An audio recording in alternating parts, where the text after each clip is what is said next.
To our YouTube channel medical and nurses hub. आज हम एक क्वेश्चन पेपर सॉल्व करने वाले हैं जो कि ऑफिशियल पेपर है। पेपर इस तरीके से है, पेपर को पूरा टाइप किया गया है।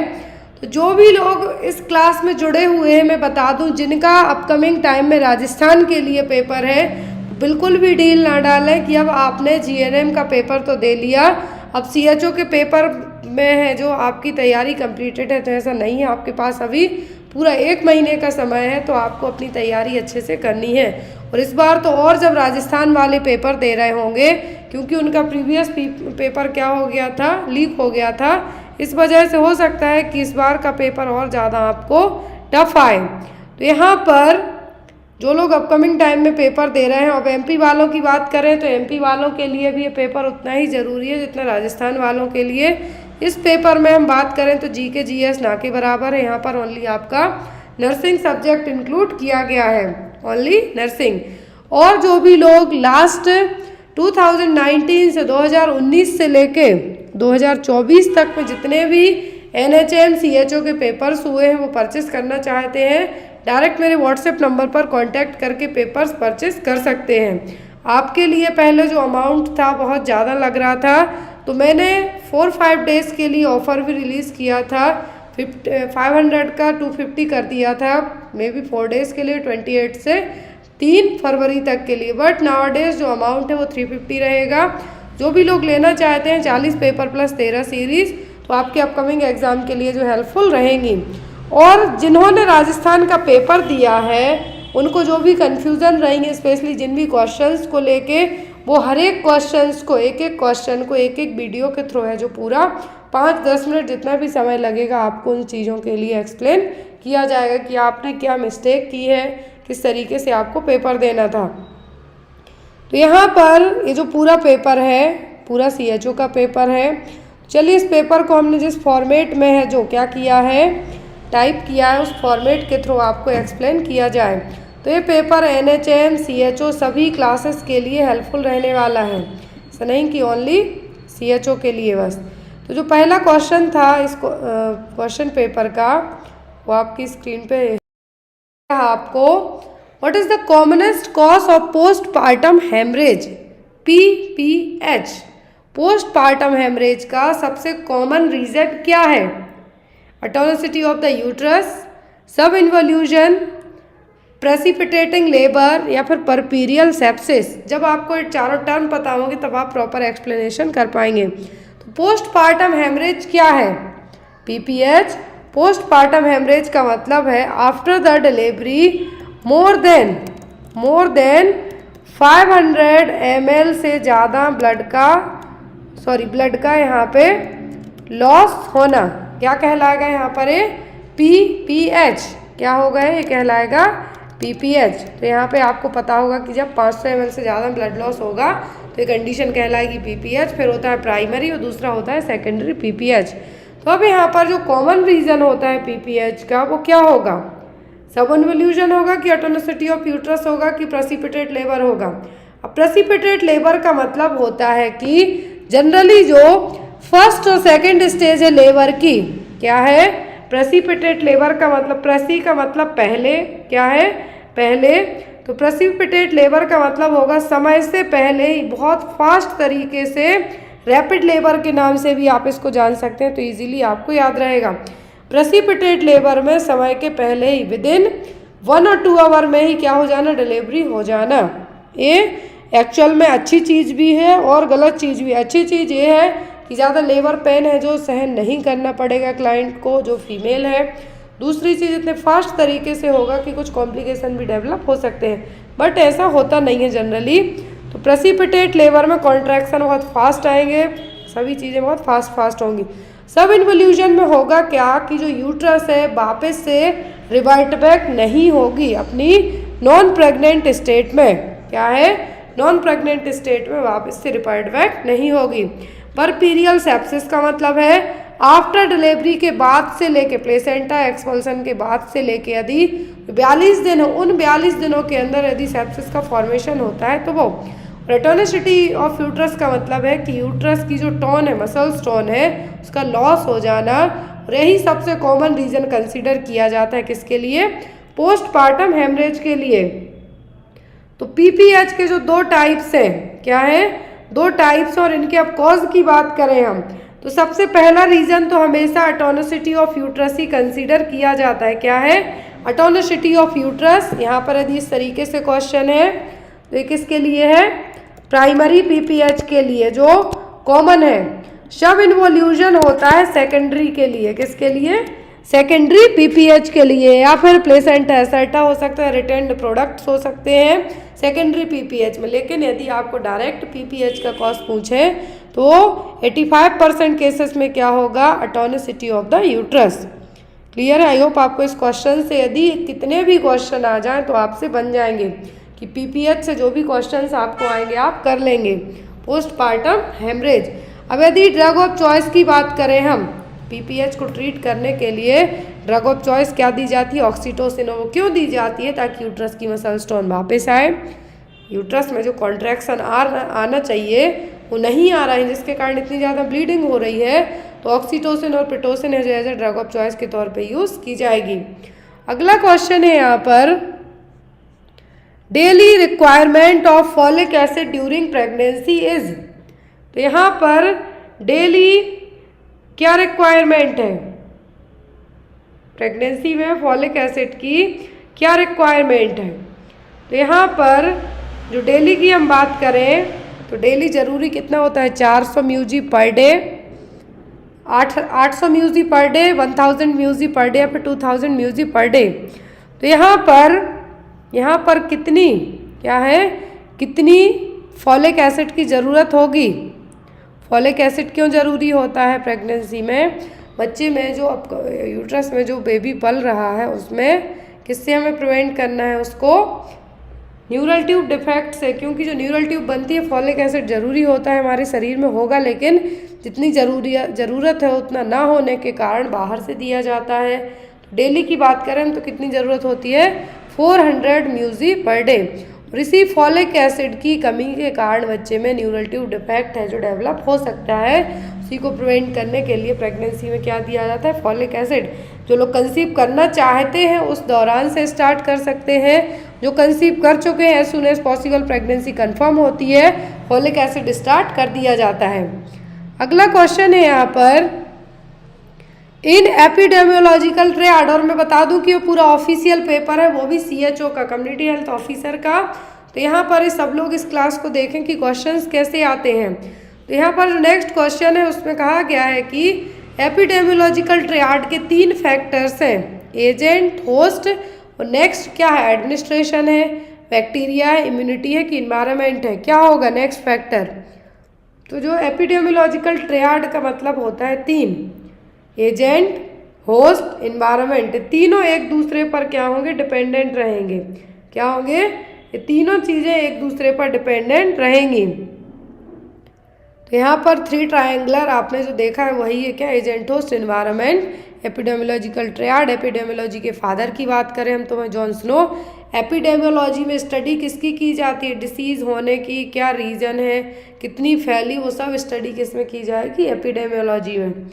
अगला क्वेश्चन है यहाँ पर, all are the features of irritable bowel syndrome except. Irritable bowel syndrome के सभी लक्षण हैं किसी एक को छोड़कर, pain in the abdomen, diarrhoea, constipation, vomiting. क्या यहाँ पे साइन होंगे, किसके, इरिटेबल बाउल सिंड्रोम के, लेकिन किसी एक को छोड़ भी देना है आपको, सभी नहीं है। इरिटेबल बाउल सिंड्रोम को स्पास्टिक कोलोन के नाम से भी जाना जाता है। नाम सुना होगा कि अचानक से आपका जो एब्डोमिनल एरिया है क्या होगा, अचानक से आपको मरोड़ टाइप से होगा, जैसे कुछ है जो किसी ने मरोड़ दिया है, निचोड़ दिया, उस तरीके से वो कहलाएगा इरिटेबल बाउल सिंड्रोम, और स्पास्टिक कोलोन के नाम से भी जान सकते हैं। इसमें होगा क्या, कॉन्स्टिपेशन हो सकता है, लूज मोशन भी हो सकते हैं, बहुत ज़्यादा अचानक से पेन भी हो सकता है, और आप यदि कुछ मेडिकेशन ले लें तो आपको आराम भी लग जाएगा। तो ये क्या कहलाएगा, इरिटेबल बाउल सिंड्रोम।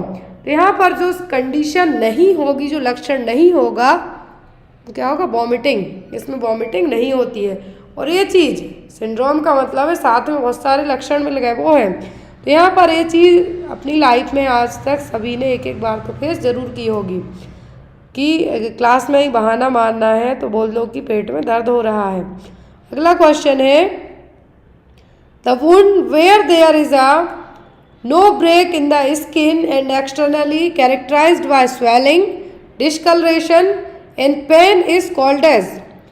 तो यहाँ पर कहा गया है कि जो वुंड है, स्किन ब्रेक नहीं हुई है लेकिन बाहर से स्वेलिंग दिख रहा है, डिस्कलरेशन है और दर्द भी है, तो ये क्या है? कॉन्ट्यूज्ड और closed wound, lacerated wound, abraded wound या फिर इंसाइज्ड वुंड।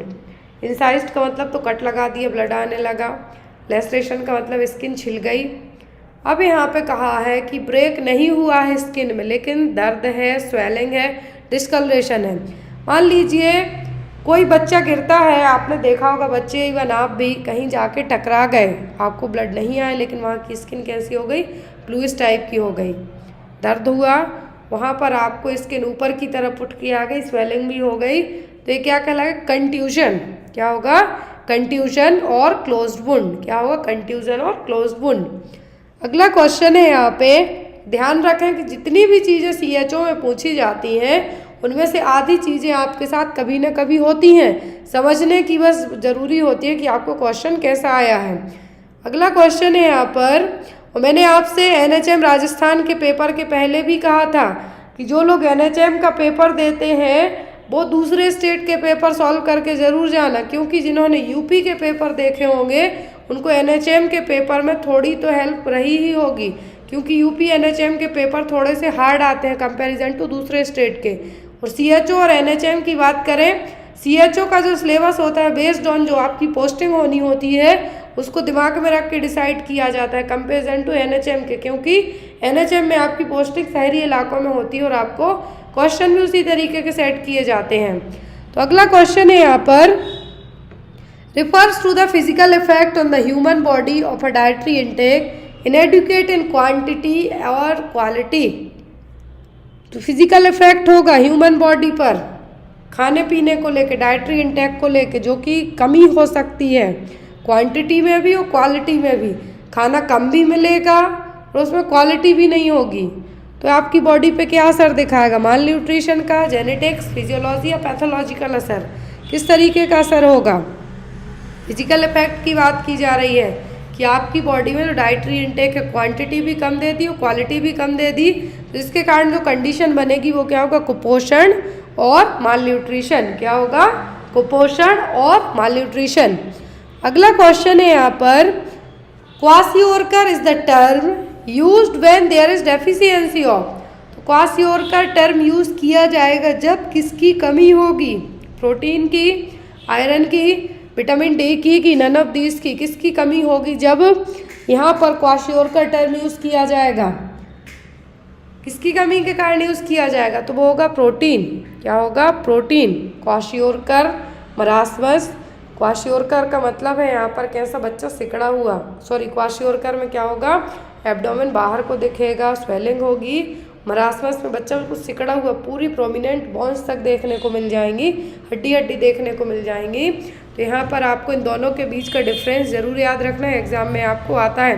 क्वाशियोरकर में प्रोटीन की कमी होगी, मरासमस में कैलोरी की कमी होगी, एनर्जी की कमी होगी। कॉम्बिनेशन फॉर्म में कहेंगे तो क्या कहलाएगा?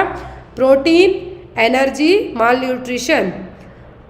अगला क्वेश्चन है यहाँ पर, deficiency of which vitamin in children leads to blindness. किस विटामिन की कमी के कारण बच्चों में अंधापन हो सकता है, ब्लाइंडनेस हो सकती है? विटामिन ए, वाई, सी या फिर जेड? कौन सा विटामिन रिस्पॉन्सिबल होगा ब्लाइंडनेस के लिए? तो आँखों से कुछ पूछें तो आँखों के लिए आपकी क्या ज़रूरी है? तो वो विटामिन ए। क्या है? Vitamin A. सबसे ज़्यादा आँखों की प्रॉब्लम बड़ों क्या इवन बच्चों में भी होती है, तो वो किसके कारण होती है? विटामिन ए की कमी के कारण।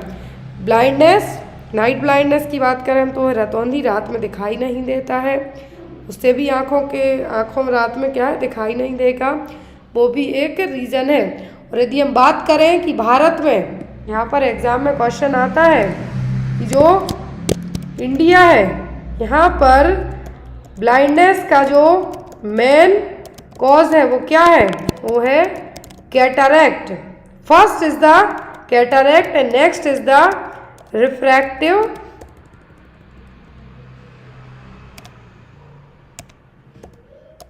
Refractive errors. तो यहाँ पे आपको दोनों चीज़ें याद रखनी है। फर्स्ट कॉज पूछें भारत में अंधे होने का तो वो है कैटरैक्ट, तो दूसरा रीज़न पूछें तो वो होगा रिफ्रैक्टिव एरर्स। अगला क्वेश्चन है यहाँ पर, और विटामिन ए कैसा विटामिन है? तो vitamin A fat soluble vitamin. दो तरीके के विटामिन होते हैं, पानी में घुलनशील, वसा में घुलनशील। पानी में घुलनशील कौन से होंगे? विटामिन बी कॉम्प्लेक्स के, विटामिन सी। बाकी फैट सॉल्युबल मतलब वसा में घुलनशील विटामिन ए, डी, ई के। इन विटामिन से आपको डेफिशिएंसी क्या होती है वो भी याद करनी होगी। Next one, an epidemic usually affecting a large proportion of the population occurring over a wide geographical area is called as। यहाँ पर कोई भी एपिडेमिक लार्ज प्रोपोर्शन में फैल जाए, जनता के बीच में कोई लार्ज वे में कोई बीमारी फैलती है बड़े पैमाने पर, तो ये क्या कहलाएगी? स्पोरेडिक, पेंडेमिक, एपिजोटिक या फिर जूनोटिक। कौन सी बीमारी होगी ये? जूनोटिक का मतलब तो होगा जो एनिमल्स टू ह्यूमन में आएगी। स्पोरेडिक एक सीजन वाइज फैलेगी, जैसे कहीं पर डेंगू वगैरह फैला तो क्या होगा? सीजनल टाइप से होगा। लेकिन यहाँ पर पूरे लार्ज वे में जैसे कोविड फैल गया था, प्लेग हुआ था, इन्फ्लुएंजा हो चुका है, तो ये सब किस में आएंगे? पेंडेमिक में। अगला क्वेश्चन है यहाँ पर, adequate vitamin can be obtained through exposure to sunlight. इनमें से कौन सा विटामिन है जो सनलाइट से मिलेगा? बहुत ही ईजी क्वेश्चन है, विटामिन डी। कौन सा विटामिन होगा? Vitamin D. विटामिन डी का दूसरा कोई और अच्छा सोर्स है ही नहीं। विटामिन डी जरूरी क्यों है हमारे शरीर के लिए? हड्डियों के लिए, बोन्स के लिए। हमारी बॉडी कैल्शियम का एब्जॉर्प्शन तभी अच्छे से करती है जब हमारे शरीर में विटामिन डी भी मौजूद हो। विटामिन डी है जो सबसे अच्छा कब मिलता है? अर्ली मॉर्निंग, जो अच्छी ठंडी ठंडी धूप निकलती आती है उससे। नेक्स्ट क्वेश्चन है यहाँ पर, the scheme in Maharashtra under National Health Mission where the Anganwadi and school children were inspected, treated and referred whenever needed with the help of team is termed as। तो महाराष्ट्र के अंदर एक scheme है, even NHM कहा है तो all over सभी जगह स्कीम है जो की जाती है, जिसमें आंगनवाड़ी और स्कूल के बच्चों का इंस्पेक्शन होगा, ट्रीटमेंट होगा और जब ज़रूरत पड़ेगी तो रेफरल भी यहाँ पे किया जाएगा। तो वो कौन सी स्कीम है? राष्ट्रीय बाल स्वास्थ्य कार्यक्रम, child health protection group, child labour prevention team या फिर सैनिटेशन टीम। कौन सा है यहाँ पर? NHM के थ्रू, जिसमें आंगनवाड़ी जितने स्कूल के बच्चे हैं यहाँ पर उनका इंस्पेक्शन किया जाएगा, ट्रीटमेंट किया जाएगा। वो स्कीम है कौन सी? राष्ट्रीय बाल स्वास्थ्य कार्यक्रम। एक क्वेश्चन भी एग्जाम में आए, सभी स्कीम बच्चों के लिए थी, बाकी कोई एक अलग थी तो वो थी RKS के, राष्ट्रीय किशोर स्वास्थ्य कार्यक्रम, जो कि अलग थी। बाकी यहाँ पे क्या है? राष्ट्रीय बाल स्वास्थ्य कार्यक्रम, जो कि फरवरी में कब लॉन्च हुई है? फरवरी 2013। कब हुई? फरवरी 2013 में इसको लॉन्च किया गया, राष्ट्रीय बाल स्वास्थ्य कार्यक्रम को NRHM के तहत। इसका एम था कि जन्म से लेकर 18 साल तक के बच्चों को 4D डिफेक्ट, यहाँ पे मैं थोड़ा सा एक शॉर्ट वे में ऐड कर देती हूँ, RBSK राष्ट्रीय बाल स्वास्थ्य कार्यक्रम लॉन्च कब हुई थी? फरवरी 2013 में। इसके अंतर्गत जो बेनिफिशियर्स थे, क्या थे? बेनिफिशियर्स थे, या फिर बेनिफिशियल जो ग्रुप था वो कौन था? 0 to 18 ईयर्स तक के। कौन से? 0 to 18 ईयर्स तक के। और इसी प्रोग्राम को 4D प्रोग्राम्स के नाम से भी जाना जाता है। इसमें डिफेक्ट एट बर्थ, डेफिशिएंसी मतलब कोई भी कमी है वो यहाँ पे थी, और डिसीज, कोई भी डिसीज़ हो, और डेवलपमेंटल डिले, ये चीज़ें इसमें इंक्लूड की गई थी। तो आपको 4Ds याद रखना है, defect at birth, deficiency, disease, developmental delay. यहाँ पर क्या है? Diseases and developmental delay. राष्ट्रीय बाल स्वास्थ्य कार्यक्रम 0 से 18 साल तक के बच्चों के लिए लाया गया था। Ministry of health and family welfare के थ्रू NHM के साथ मिलकर इसके लॉन्च किया गया था। अगला क्वेश्चन है यहाँ पर, under national immunisation schedule following vaccine are included except. तो नेशनल इम्यूनाइजेशन शेड्यूल में सभी वैक्सीन इंक्लूडेड हैं किसी एक को छोड़कर। BCG, OPV, hepatitis and small pox. कौन सी वैक्सीन इंक्लूडेड नहीं है? BCG है, ओरल पोलियो है, हेपेटाइटिस B है यहाँ पे इंक्लूडेड, लेकिन स्मॉल पॉक्स को यहाँ पे इंक्लूड अभी नहीं किया गया है क्योंकि ये एरेडिकेट हो चुका है, इसलिए एरेडिकेशन होने के कारण इसको यहाँ पे इंक्लूडेड नहीं किया गया है। OPV, BCG और हेपेटाइटिस B ये तीनों जन्म के समय दी जाने वाली वैक्सीन है। यदि बच्चे का वजन क्या हो, यदि बच्चे का वजन 2 किलोग्राम से कम हो तब हेपेटाइटिस B वैक्सीन नहीं दी जाती।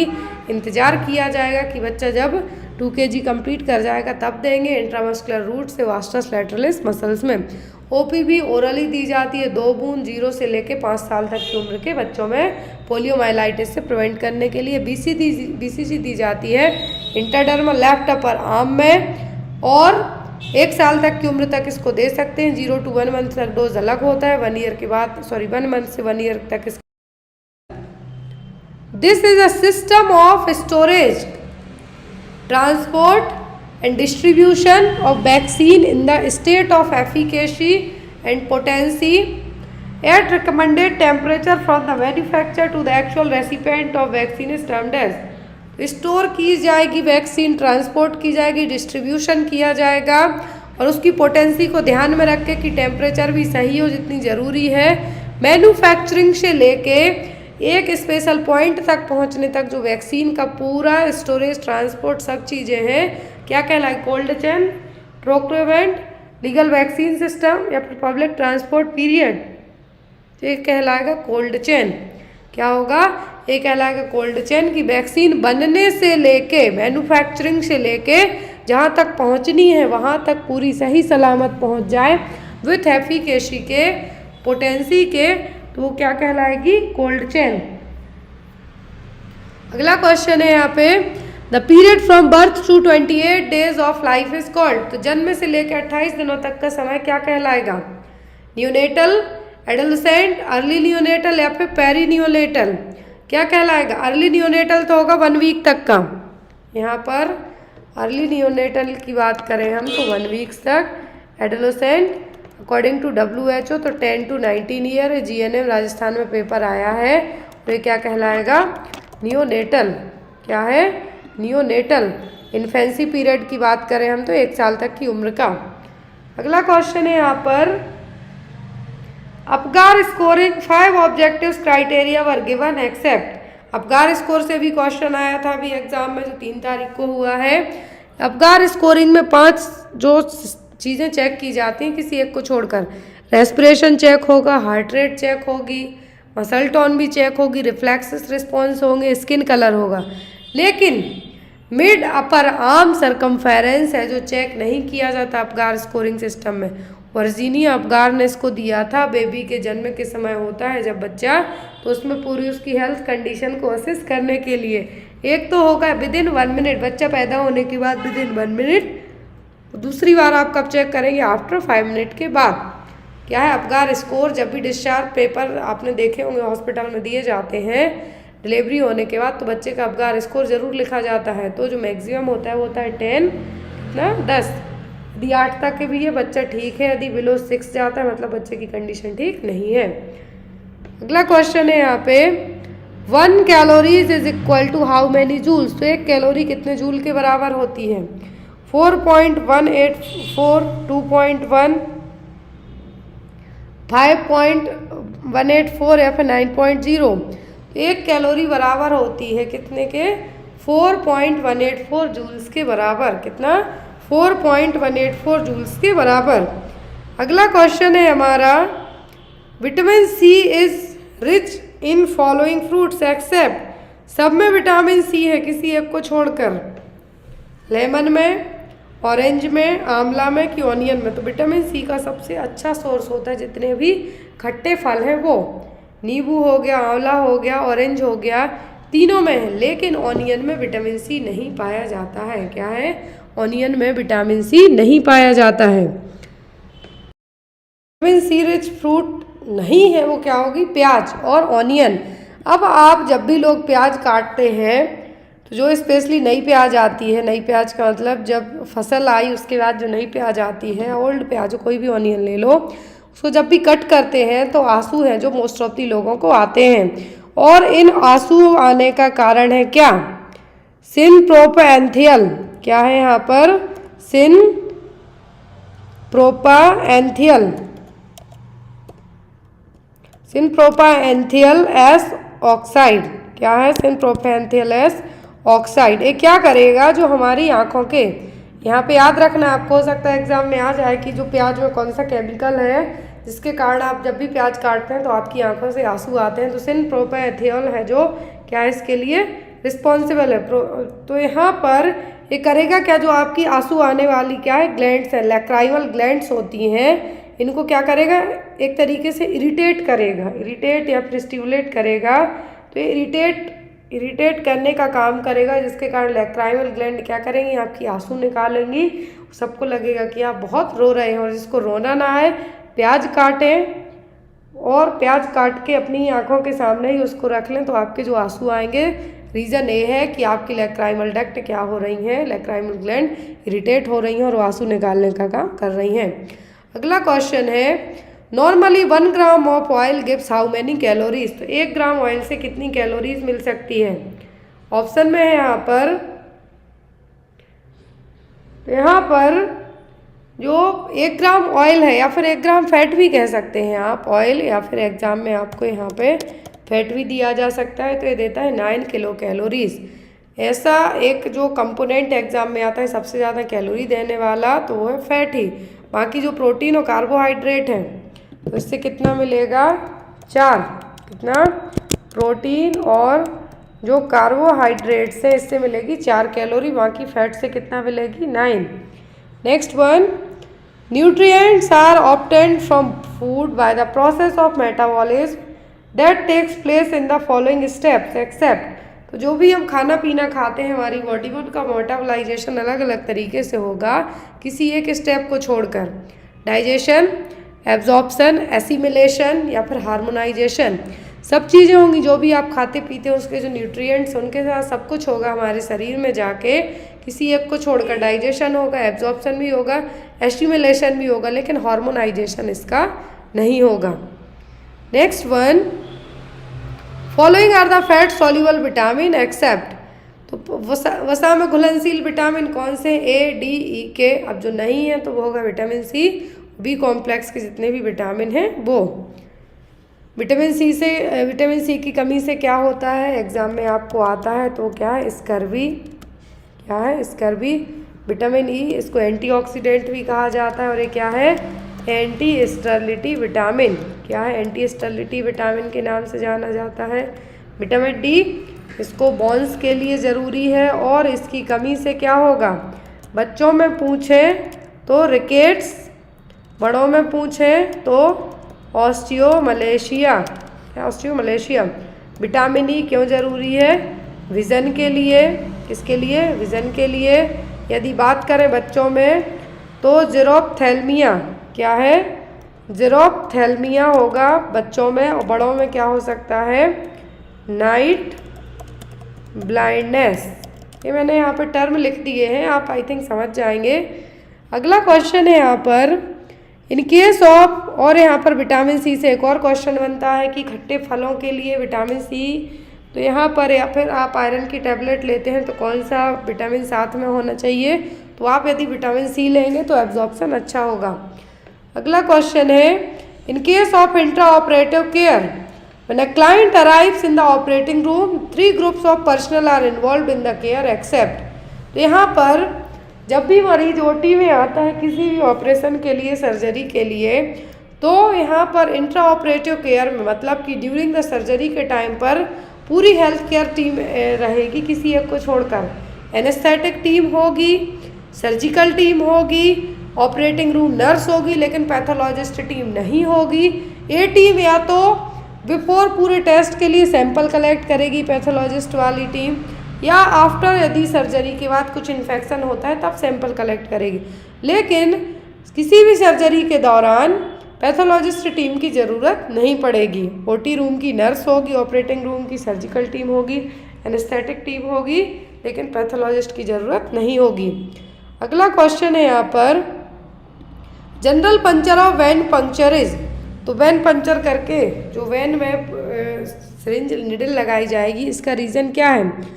To collect a blood specimen, instil the medication, start an IV infusion, after all of this. तो ये तीनों रीज़न होंगे। कोई मेडिकेशन आपको इंजेक्ट करनी है तब भी वैन पंक्चर की जा सकती है, ब्लड सैंपल कलेक्ट करना है मोस्ट ऑफ द टाइम तब भी की जाएगा, आईवी इन्फ्यूज़ करना है, यदि ज़्यादा अमाउंट में मेडिकेशन चढ़ानी है, फ्लूइड चढ़ाया जाना है, तब भी वैन पंक्चर की जाएगी। जनरल पर्पस क्या होंगे? ये सभी। Next one, causes of peripheral cyanosis. तो पेरीफेरल साइनोसिस के क्या रीज़न हो सकते हैं? Arterial obstruction, venous obstruction, cold exposure, या फिर ऑल ऑफ दी अबव। तो पेरीफेरल साइनोसिस का मतलब फिंगर्स के यहाँ पे ब्लूनेस देखने को मिले, नेल्स के यहाँ देखने को मिले, पैरों में देखने को मिले, तो यहाँ पर ये सभी रीज़न हो सकते हैं। आर्ट्रियल ऑब्स्ट्रक्शन भी हो सकता है। आप अपना हाथ बहुत ज़ोर से एक हाथ को दूसरे हाथ से प्रेस करके रखिए, वहाँ पर ब्लूइश टाइप के जो आपका हाथ की फिंगर्स बन जाएंगी वो देखने को मिलेंगी। वेनस जो वेन्स का ब्लड है उसके कारण भी हो सकता है। लंबे समय तक आप अपना हाथ है जो फ्रिज में ही रख के देख लो तो कोल्ड एक्सपोजर के कारण भी हो सकता है। तो ये सभी रीज़न इसके लिए रिस्पॉन्सिबल होंगे। Next one, the differential diagnosis of measles includes following except. तो मीजल्स को आप अलग अलग तरीक़ों से डायग्नोस कर सकते हैं किसी एक को छोड़कर। Rubella, Kawasaki disease, scarlet fever, या फिर पोलियोमाइलाइटिस। तो यहाँ पर पूछा गया है कि जो मीजल्स का डिफरेंशियल डायग्नोसिस सब कुछ हो सकते हैं किसी एक को छोड़कर, तो सब होगा, लेकिन पोलियोमाइलाइटिस यहाँ पर नहीं होगा। डिफरेंशियल डायग्नोसिस सब हो सकते हैं लेकिन पोलियोमाइलाइटिस नहीं होगा। कोरियोजा हो सकता है, कावासाकी डिसीज़ हो सकती है, कफ हो सकता है, रूबेला हो सकता है, जर्मन मीजल्स हो सकता है, रूबियोला हो सकता है, लेकिन पोलियोमाइलाइटिस नहीं होगा। अगला क्वेश्चन है यहाँ पर, what is the science of food and its interaction with an organism to promote and maintain the health. तो कौन सी साइंस है जो क्या करेगी? जो भी चीज़ें आप खाते पीते हैं वो आपकी बॉडी में एक तरीके से एब्जॉर्बेशन का, प्रमोट करने का, आपकी हेल्थ को काम करेगी। न्यूट्रिशन, जेनेटिक्स, एम्ब्रियोलॉजी, या फिर बायोकेमिस्ट्री, ये कहलाएगा क्या? न्यूट्रिशन। न्यूट्रिशन, फूड, न्यूट्रिएंट्स, इनसे क्वेश्चन एग्जाम में आया है, जोड़ी मिलाने को आई थी अभी जीएनएम राजस्थान में। अगला क्वेश्चन है यहाँ पर, fluorosis is a condition which caused due to excess of content of drinking water. तो फ्लोरोसिस एक ऐसी कंडीशन है जो कि पानी में क्या ज़्यादा पीने के कारण होगी? फ्लोराइड, क्लोराइड, आयरन, या फिर कॉपर। सीधी सी बात है, यदि आपके जो पीने का पानी है, ड्रिंकिंग वाटर है, इसमें यदि फ्लोराइड का लेवल ज़्यादा होगा तो आपके दांतों के ऊपर जो पीलापन छाएगा वो तो ठीक है, और साथ में और कंडीशन भी हो सकती है। हार्डनिंग आपके दांतों के ऊपर देखने को मिलेगी, कैल्शिफिकेशन भी हो सकता है। तो फ्लोरोसिस के लिए जो मेन रिस्पॉन्सिबल कंपोनेंट है वो क्या है? वो है फ्लोराइड। अगला क्वेश्चन है यहाँ पर, following are the primary symptom of Parkinson's disease except. सभी क्या है? प्राइमरी सिम्टम है पार्किंसंस के, किसी एक को छोड़कर। Trimmers in the hand legs, stiffness of limbs and trunk, slowness of movement and postural instability, या फिर कैटरैक्ट। पार्किंसंस डिसीज क्या है? पार्किंसंस डिसीज है यहाँ पर। तो इस पार्किंसंस डिसीज में क्या है? इस पार्किंसंस डिसीज में क्या नहीं होगा? ट्रिमर्स तो आते हैं हाथों में, अभी तक पार्किंसंस का कोई है जो एक, हम ये कह सकते हैं कि एक जो पार्किंसंस क्या है, ओल्ड एज में होने वाली समस्या है। ट्रिमर्स होंगे हाथों में, पैरों में, जो लिम्स से क्या होगी? स्टिफनेस होगी, जकड़न होगी, बॉडी का जो पोस्चर है वो भी डिस्टर्ब होगा, लेकिन कैटरैक्ट देखने को नहीं मिलेगा। मोतियाबिंद कहेंगे इसको, जिसमें आँखों के जो लेंस है उनके ऊपर क्या होगी? ओपेसिटी छा जाएगी। Next one, the ratio of infant death registered in a given year to the number of live birth registered in the same year usually expressed as a rate per 1000 live birth, it's called the. ये क्या कहलाएगा? Infant की death है given year total number of population में, तो ये क्या है? Birth rate, infant mortality rate, true death rate, या फिर न्यूनेटल मोर्टेलिटी रेट। यदि यही चीज़ यही चीज़ 28 दिनों की बात की जाती तब होता है न्यूनेटल मॉर्टेलिटी रेट। यदि इन्फेंसी की जगह क्या होता 28 डेज की बात करते हैं तो ये होता है न्यूनेटल मॉर्टेलिटी रेट। लेकिन यहाँ पे बात की गई है कितने 1 ईयर तक के बच्चे के लिए, तो ये क्या कहलाएगा infant mortality rate. Next one, The act passed in the year 2000 and as amendment done in year 2016, wherein there is a law relating to juveniles in conflict with law and children in need of care and protection is termed as। तो कौन सा act आया था जो 2000 में तो पास हुआ, लेकिन इसका जो काम करने का तरीका है वो सब स्टार्ट हुआ 2006 में, जहाँ पर जो जुवेनाइल है मतलब 18 साल से कम उम्र के जो बच्चे हैं वो यदि कुछ भी क्राइम करते हैं तो उनको जो पनिश किया जाएगा इस एक्ट के तहत किया जाएगा। वो कौन सा एक्ट है, juvenile justice act, child marriage act, child labour act या फिर the adoption of children act. तो ये कहलाएगा जुवेनाइल जस्टिस एक्ट। क्या है, जुवेनाइल जस्टिस एक्ट। अगला क्वेश्चन है यहाँ पर, the baby friendly hospital initiative BFHI was launched in India to focus mainly on practice and policy to adopt regarding। BFHI initiative लिया गया है, क्या है BFHI को WHO और यूनिसेफ ने मिलकर लाया है, याद रखना है आपको, एग्जाम में आपको आ सकता है। तो BFHI जो इनिशिएटिव है बेबी फ्रेंडली हॉस्पिटल, यूनिसेफ और WHO ने मिलके इसमें क्या किया है, इसको लाया गया। इसके 10 स्टेप होते हैं जो मेनली एग्जाम में आपको पूछे जा सकते हैं। तो BFHI और बेबी फ्रेंडली हॉस्पिटल इनिशिएटिव, तो WHO और यूनिसेफ के कोलैबोरेशन के कारण इसको लॉन्च किया गया था। तो यहाँ पर ministry of health and family welfare और गवर्नमेंट ऑफ इंडिया ने इसी के तहत एक और प्रोग्राम लाया, मदर एब्सोल्यूट अफेक्शन प्रोग्राम, जो कि 2016 में है आफ्टर द BFHI की इनिशिएटिव के साथ में। तो यहाँ पर इसका मेन एम क्या था, ब्रेस्ट फीडिंग। ब्रेस्ट फीडिंग के क्या इम्पोर्टेंट है, क्या इम्पोर्टेंट होने के साथ साथ जो 10 स्टेप्स होते हैं ब्रेस्ट फीडिंग को लेके, तो इन 10 स्टेप के बारे में इसमें बताया गया है। नेक्स्ट है यहाँ पर, वॉमिटिंग इन न्यूनेट्स में occurs due to following non organic causes except. तो यदि न्यूनेट्स में मतलब बच्चा पैदा हुआ है, न्यूबॉर्न बेबी है, न्यूनेट है, वॉमिटिंग होती है तो नॉन ऑर्गेनिक कॉज है सब, किसी एक को छोड़कर। नॉन ऑर्गेनिक का मतलब है कि कोई मेजर इशू नहीं है। Irritation of the stomach due to solid amniotic fluid and blood, aerophagy, faulty feeding technique या फिर स्प्रिंग्स डिसीज। तो वॉमिटिंग यदि न्यूबॉर्न बेबी में हो रही है तो नॉन ऑर्गेनिक रीजन होंगे सब, लेकिन हिस्प्रिंग्स डिसीज नहीं होगी। हिस्प्रिंग्स डिसीज को कहा जाता है कंजेनाइटल मेगाकोलोन, याद रखना है, जिसमें जो गैंग्लियोनिक क्या है, गैंग्लियोनिक सेल्स एब्सेंट रहेंगी। एब्सेंट रहने के कारण बच्चा 48 से 72 घंटे तक का पैदा हुए हो गया, लेकिन उसने मेकोनियम जो कि बेबी का first passing stool, first passing potty है, वो पास नहीं की है। वो ये होगा गैंग्लियोनिक सेल्स की एब्सेंट होने के कारण, इसको कहा जाएगा हिस्प्रिंग्स डिसीज और कंजेनाइटल मेगाकोलोन। अगला क्वेश्चन है यहाँ पर, pathophysiology of birth asphyxia is related with following condition except. Pathophysiology of birth asphyxia मतलब जन्म के समय जो सांस लेने में बहुत ज़्यादा प्रॉब्लम हो रही है, तो उसके रीज़न सब कुछ है किसी एक को छोड़कर। Arterial oxygen tension, accumulation of carbon dioxide, fall in blood pH या फिर कंजेनाइटल हाइड्रोसील। तो यहाँ पर हाइड्रोसील का मतलब जो स्क्रोटम है उसमें फ्लूइड का भरा हुआ होना, जो स्क्रोटम जिसके अंदर टेस्टिस है वहाँ पे फ्लूइड भरा होना, वो कहलाएगा हाइड्रोसील। अब पैथोफिजियोलॉजिकल कॉजेस हैं एस्फेक्सिया के सब कुछ, तो एट्रियल ऑक्सीजन टेंशन भी होगा, ज़्यादा CO2 के लेवल के कारण भी हो सकता है, और ब्लड pH की वैल्यू कम होने के कारण भी हो सकता है। लेकिन कंजेनाइटल हाइड्रोसील का सांस लेने से कोई संबंध यहाँ पे नहीं होगा।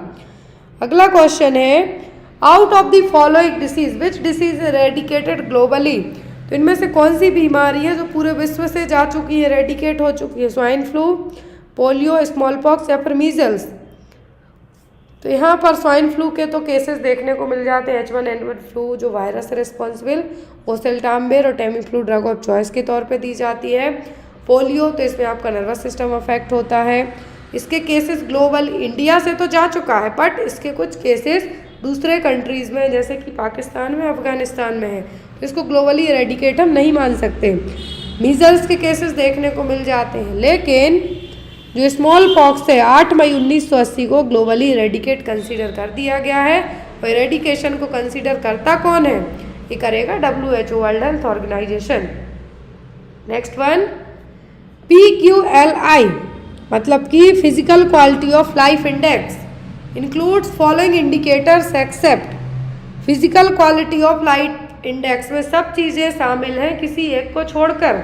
Infant mortality, life expectancy at age 1, literacy या फिर per capita GNP।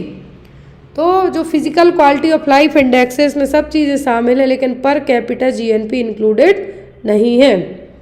Next is incidence rate is calculating using. Incidence का मतलब होता है क्या? नए केसेस, ओल्ड केसेस, नए और पुराने, या फिर ना नए और ना पुराने, क्या होगा? 4 ऑप्शन है आपके सामने। तो यदि आपसे इंसिडेंस की बात की जाए कभी भी तो वो कहलाते हैं नए केसेस, क्या हैं? New cases. और यदि यहाँ पर प्रेवलेंसी की बात की जाए तो उसमें आएंगे A और B। यदि इंसिडेंस की जगह आपसे एग्जामिनर क्या पूछ ले? प्रेवलेंस पूछ ले, तब आपको क्या कह देना? बोथ एंड भी, मतलब नए पुराने दोनों। लेकिन यहाँ पर आपको ओनली इंसिडेंस पूछा है, तब आप क्या कहेंगे? Only number of new cases. Next one, Nalgonda technique is used for. तो नालगोंडा टेक्निक किसके लिए यूज़ की जाती है? Chlorination of water, defluoridation of water, iodization of salt या फिर dechlorination of water. Nalgonda technique का इस्तेमाल किया जाता है डीफ्लोरिडेशन ऑफ वाटर के लिए। इसके लिए डीफ्लोरिडेशन ऑफ वाटर के लिए, फ्लोराइड को हटाने के लिए पानी से। Next one, Bhopal gas tragedy in India is an example of. I think 1984 में MIC गैस जो मिथाइल आइसोसाइनाइड गैस का रिसाव हुआ था, जिसका खामियाजा भोपाल की जो जनता आज जो एरिया है उसके आसपास का, वहाँ पे आज भी भुगत रही है। जो बच्चे भी इवन पैदा हो रहे हैं उसके कारण अभी भी उनमें कुछ ना कुछ कंप्लेंट्स देखने को मिलती हैं। तो भोपाल गैस ट्रेजेडी में किसका एग्जाम्पल है? Common source, single exposure epidemic, continuous epidemic, propagated epidemic या फिर सीजनल एपिडेमिक। तो ना तो सीजनल है ना कंटिन्यूस हुई है। एक common source single exposure epidemic है, मतलब सोर्स कॉमन था, एक ही बार एक्सपोज हुई वहाँ की जनता उसमें, लेकिन लंबे टाइम तक चली। और जैसा मैंने कहा कि 1984 में हुआ था मिथाइल आइसोसाइनाइड गैस का रिसाव। इसके कारण भोपाल की जनता आज भी ये चीज़ के लिए, जो वहाँ की जनरेशन हो रही है, पूरे भोपाल की मैं बात नहीं कर रही हूँ, जो इलाके हैं, जो वहाँ के जो एरियाज़ हैं, वहाँ पे जो अपकमिंग जो बच्चे भी पैदा होते हैं उनमें कुछ ना कुछ प्रॉब्लम्स निकल आती हैं। Next one, vaccines that are sensitive to freezing and should be protected from sub zero temperature are all except. सभी वैक्सीन क्या है? फ्रीजिंग सेंसिटिव है, लेकिन किसी एक को छोड़कर, जिसको सब जीरो टेम्परेचर से प्रिवेंट करना होगा, सब है किसी एक को छोड़कर, कोलेरा, हेपेटाइटिस बी, टिटनस या फिर ओरल पोलियो वैक्सीन। तो जो सेंसिटिव टू फ्रीजिंग नहीं है वो बताना है आपको, तो वो होगी OPV, क्या है? Oral polio vaccine. Next one, tuberculosis is a specific infectious disease which is caused by. TB का पॉजिटिव एजेंट पूछा है, M. Lepra, M. Tuberculosis, E coli या फिर सिजेला। लेप्रा किसके लिए है? लेप्रोसी। TB के लिए माइकोबैक्टीरियम ट्यूबरक्लाई। और ड्रग ऑफ चॉइस की बात करें तो डॉट्सट्रेजिमेन यूज़ किया जाता है। यहाँ पर इकोलाई, तो जो मोस्ट कॉमन क्या है? इकोलाई जो मोस्ट कॉमन UTI होता है उसके लिए रिस्पॉन्सिबल माना जाता है। अगला क्वेश्चन है यहाँ पर, dengue virus are transmitted by infected. तो डेंगू का ट्रांसमिशन किससे होता है? एयर, मॉस्क्यूटो, वाटर या फिर ड्रॉपलेट से। तो डेंगू किससे फैलता है? मच्छर से। एडीज एगेप्टी मच्छर के काटने के कारण। और एडीज के जो डेंगू के मच्छर हैं जनरली कब काटते हैं? दिन में। पनपते कहाँ हैं? क्लीन वाटर में। याद रखना है, क्लीन वाटर में इनकी जो मॉस्क्यूटो है एडीज, इनकी क्या होती है? ब्रीडिंग होगी। और ये काटते कब है? डे बाइटिंग मच्छर है। Next one, live attenuated vaccine. तो इनमें से लाइव अटेन्यूएटेड वैक्सीन कौन सी है? पोलियो, डिप्थीरिया, टिटनस या फिर एंथ्रैक्स। लाइव अटेन्यूएटेड वैक्सीन इनमें से क्या है? ओपीवी और पोलियो वैक्सीन। अगला क्वेश्चन है ICD-10 stand for. ICD-10 classification, आर शिवानी की बुक आप खोलना साइकेट्रिक की, उसमें बहुत ही अच्छे से इनिशियल स्टार्टिंग के मे बी 5th और 6th पेज है, वहाँ पे आपको पूरा क्लासिफिकेशन मिल जाएगा। तो ICD-10 क्लासिफिकेशन में ICD-10 का मतलब क्या है? International classification of disease, drugs, disabilities या डिजास्टर 10 क्या है? तो ICD-10 का मतलब है international classification of disease 10th revision. क्या है? ICD-10 का मतलब international classification of disease 10th revision. Next question है यहाँ पर, national vector borne control programme does not included NVVDCP। Exam में आता है NVVDCP।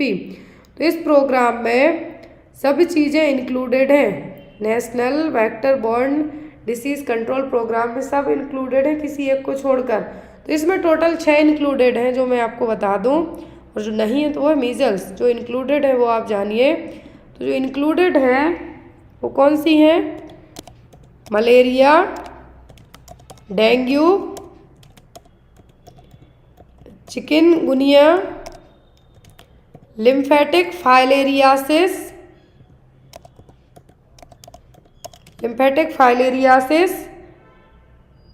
Japanese encephalitis. तो मैंने यहाँ पे JE लिख दिया, आप समझ जाइए। 1 2 3 4 5th and last one is the काला अज़हर। यहाँ पर लास्ट क्या है? काला अज़हर। तो यहाँ पर 6 डिसीज इंक्लूडेड है इस प्रोग्राम में, और जो नहीं है वो कौन सी है? तो है यहाँ पर मीजल्स। अब ये प्रोग्राम कब लॉन्च हुआ था? तो यहाँ पर इसकी लॉन्च डेट में ब्रैकेट में लिख देती हूँ 2003 में। इस प्रोग्राम को लॉन्च किया गया था 2003 में। Next one, full form of ASHA. तो यहाँ पे ऑप्शन की ज़रूरत ही नहीं है, accredited social health activist. ASHA लाई गई थी NRHM प्रोग्राम के तहत, एक्रेडिटेड सोशल हेल्थ एक्टिविस्ट। यहाँ पर 1000 पॉपुलेशन के लिए है जो एक आशा वर्कर को अपॉइंट किया जाता है। Next one, lathyrism is due to consumption of. Lathyrism है जो किसके कारण होगा? रेड ग्राम दाल। रेड ग्राम दाल का मतलब पता है कौन सी दाल होती है? जो मसूर की दाल होती है वो। ग्राउंडनट, खेसरी दाल, या फिर लख दाल, या फिर बंगाल ग्राम दाल। बंगाल ग्राम दाल का मतलब होती है उड़द दाल। तो यहाँ पर जो लेथरिज्म का मेन रीजन है वो क्या है? खेसरी दाल। कौन सी? खेसरी दाल। Next one, NPCDCS stand for. NPCDCS का फुल फॉर्म दिया गया है, और एक क्या है? National programme for prevention and control of cancer, diabetes, cardiovascular disease and last is what? Shock, stroke, sunburn या फिर हाइपरटेंशन। क्या है? तो जो NPCDCS में लास्ट का S, इसका मतलब होता है स्ट्रोक। नॉन कम्युनिकेबल डिसीज़ के लिए प्रोग्राम है। इसमें कंबाइंड डिसीज़ है। कौन सी? कैंसर, डायबिटिक, कार्डियोवैस्कुलर डिसीज और stroke. Next one, normal systolic blood pressure for adult age 18 and year older is. तो यदि नॉर्मल सिस्टोलिक BP की बात की जा रही है, मतलब कि अपर नंबरिंग, अपर रीडिंग पूछी गई है, तो कितनी होती है? 18 साल से ज़्यादा उम्र के लोगों में तो वो होती है 120 mm ऑफ Hg। कितना? 120 mm of Hg। Next one, the single most important risk factor for oral cancer. तो ओरल कैंसर के लिए सबसे कॉमन रिस्क फैक्टर क्या होगा? Tobacco chewing, alcohol, chronic trauma to oral mucosa, या फिर सनबर्न। सनबर्न से हो सकता है क्या? Skin cancer. क्या होगा? Skin cancer. ओरल कैंसर जो तंबाकू चबा रहे हैं उनको होने के चांसेस रहेंगे। अल्कोहल कंजप्शन से लिवर सिरोसिस या फिर कैंसर होने के रिस्क रहेंगे। Next one, normally during which stage of labour the placenta is delivered. तो प्लेसेंटा कौन सी स्टेज में डिलीवर होगा लेबर की? First, second, third, fourth. 4 stage होती हैं। ये स्टेज स्टार्ट कब से होती है? Uterine contraction to cervical dilatation, इसके लिए कहा जाता है सर्वाइकल डायलेटेशन स्टेज। क्लियर? दूसरी स्टेज होती है इसकी, जिसमें यहाँ पर सर्विक्स कितनी डायलेट होती है 10 सेंटीमीटर तक, जो कंप्लीट डायलेटेशन है कितना होता है 10। दूसरी होती है फीटल एक्सपल्सन स्टेज। तीसरी होती है प्लेसेंटल एक्सपल्सन स्टेज। बच्चा बाहर आने से लेके विदिन 30 मिनट में, क्या है, विदिन 30 मिनट में प्लेसेंटा बाहर आ जाना चाहिए। प्रीमी है तो 30, मल्टी है तो 15 मिनट में। नहीं आता है मतलब रिटेंड प्लेसेंटा हो गया, फंडल मसाज मैनुअल मसाज करके प्लेसेंटा को बाहर लाया जाता है। लास्ट होती है ऑब्जर्वेशनरी स्टेज। ये स्टेज के नाम याद रखें, एग्जाम में पूछे जा सकते हैं। लास्ट क्वेश्चन है यहाँ पे, what is the reason for golden colour of amniotic fluid. तो एमनियोटिक फ्लूइड यदि गोल्डन कलर का है मतलब क्या है, RH incompatibility, foetal distress, post maturity, upper intra uterine death. क्या रीजन हो सकता है, तो एमनियोटिक फ्लूइड यदि गोल्डन कलर का है तो RH इनकम्पेटेबिलिटी होने के चांसेस रहेंगे। अभी देखिए यहाँ पे, यदि मेकोनियम स्टेंट है मतलब जो मेकोनियम बेबी का फर्स्ट पासिंग स्टूल है तो ग्रीन कलर का होगा क्या, एमनियोटिक फ्लूइड। गोल्डन है तो RH इनकम्पेटेबिलिटी, ग्रीनिश येलो है मतलब बच्चे 42 हफ्तों के बाद पैदा हुआ है, पोस्ट मैच्योर है। डार्क रेड है मतलब कि एक्सीडेंटल ब्लीडिंग हुई है। डार्क ब्राउन है मतलब टोबैको जूसी कलर का है, टोबैको जूसी या डार्क ब्राउन है मतलब इंट्रा यूट्राइन डेथ, फीटस है जो यूट्रस में उसकी डेथ हो गई है। तो यहाँ पर आपको ये था आज एक CHO का पेपर हमने सॉल्व किया आपके अपकमिंग एग्जाम के लिए। आई होप आपको पेपर अच्छा लगा हो, और जो भी लोग upcoming MP CHO, Rajasthan CHO या कोई से भी CHO के लिए एग्जाम की तैयारी कर रहे हैं तो CHO के आपको 40 पेपर्स प्लस 13 सीरीज 350 रुपीज़ में अवेलेबल हैं। आप डायरेक्ट मेरे व्हाट्सएप नंबर पर कॉन्टैक्ट करके इन चीज़ों को परचेस कर सकते हैं। Thank you for watching us, bye bye, take care.